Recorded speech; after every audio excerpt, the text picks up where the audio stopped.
Correia, que é do TCU aqui em Brasília. Com prazer eu recebo aqui o ministro Aires Brito, ex-ministro do Supremo Tribunal Federal, e eu conversava com um ministro que tem trabalhado mais depois que deixou o Supremo do que quando estava no Supremo. Ministro, é importante se tratar de contas públicas, de moralidade pública neste momento, nesta quadra que vive o nosso país? São temas geminados, moralidade pública e contas públicas, ambos de matriz constitucional, temas de primeira envergadura jurídica. Até porque, Humberto, se nós formos eficientes no controle dos gastos públicos, portanto, exigindo dos gestores públicos, realizadores de despesa pública,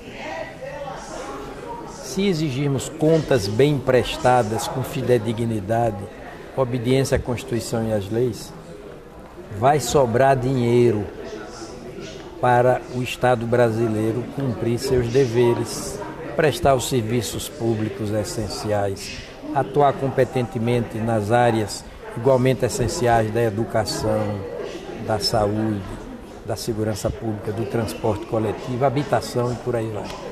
E a Audicom traz esse tema à baila e faz um congresso aqui, primeiro para comemorar os 100 anos da instituição do cargo de ministro substituto, que é o ministro concursado, o ministro técnico, mas tem também os ministros políticos, e me parece que é importante, e gostaria da sua opinião a respeito, isso sair de dentro do tribunal e chamar a população, chamar o contribuinte para essa discussão. O que o senhor acha? Sem dúvida. Thomas Jefferson, que governou os Estados Unidos da América, acho que de 1801 a 1809, já dizia: o preço da liberdade é a eterna vigilância, é a vigilância do cidadão, né, acompanhando de perto o desempenho dos cargos públicos. E ele mesmo dizia: ocupar cargo público é ser propriedade do público, é ser propriedade do público. O proprietário é o público, tem todo o direito de saber como os administradores públicos agem na administração da coisa pública, da coisa coletiva. Trazer a cidadania. Me permita, Humberto, Péricles, olha, na Grécia Antiga, 495 por aí antes de Cristo, ele dizia: cada cidadão ateniense deve dizer de si para si: eu não participo da vida pública, eu não participo porque sou livre, eu sou livre porque participo. A ideia de liberdade estava associada à de participação na vida pública, na vida coletiva. Que bonito! Pois é. Ministro, agora, para a gente terminar, eu gostaria de uma opinião sua sobre este momento que o país vive e que me parece este momento que o cidadão exige e passa a cobrar. Governantes novos, quer mudança na política, quer mudança na economia. O senhor acredita que isso é possível? Esse é um bom momento, apesar de um momento de crise? Estou citando muitos autores, né? Einstein dizia que toda dificuldade bem pode ser uma janela de oportunidade. A crise pode nos incitar, concitar a um tipo de superação definitiva, né, para uma repaginação das instituições brasileiras, para uma projeção da imagem melhorada do povo brasileiro, aperfeiçoamento da nossa democracia. Isso passa pelas contas públicas, né, pela prestação de contas, pelos gastos, pela administração do erário com honestidade, né, com eficiência, com apego às respectivas leis orçamentárias.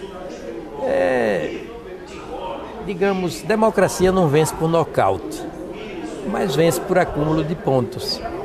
É um processo e nós estamos fazendo parte desse processo de transformação qualitativa do Brasil. Os tribunais de contas, na medida em que correspondam, e as auditorias no meio, eu digo os auditores dos tribunais que são magistrados, né, substitutos, dos ministros de contas e dos conselheiros de contas. Na medida em que os tribunais de contas correspondam ao elevadíssimo apreço da Constituição por eles, teremos todas as chances para acertar o passo das nossas instituições em geral. Vou aproveitar a sua presença aqui, disse que estava encerrando, mas vou lhe fazer mais uma pergunta. O senhor que foi ministro do Supremo, guardião da Constituição, na sua opinião, a nossa Constituição de 88, que já se foi reformada e se pensa em reformar 99 vezes. Pois é. Esta Constituição é só guardar por ela e ela já nos protege ou ainda precisa alguma coisa? Em grande medida, o desafio da gente é fazer da Constituição uma Bíblia jurídica e da democracia por ela consagrada, ela Constituição, um credo político. Rezando pela Bíblia jurídica da Constituição, professaremos o credo político da democracia, que nos tirará dessa crise multitudinária. O grande desafio, a meta é a fonte, é a lei primeira, a meta é a fonte, é a Constituição. Nós vamos nos sentar em torno da Constituição, fazendo dela uma mesa redonda e buscando nela uma agenda de superação da crise, uma agenda para chamar de nossa, não de fulano, beltrano, cicrano, mas de todos nós conjuntamente. Ministro, muito obrigado pela generosidade, por compartilhar essas ideias tão importantes com a gente. Nós voltamos ao vivo daqui a pouco, aqui do Instituto César Dello Corrêa.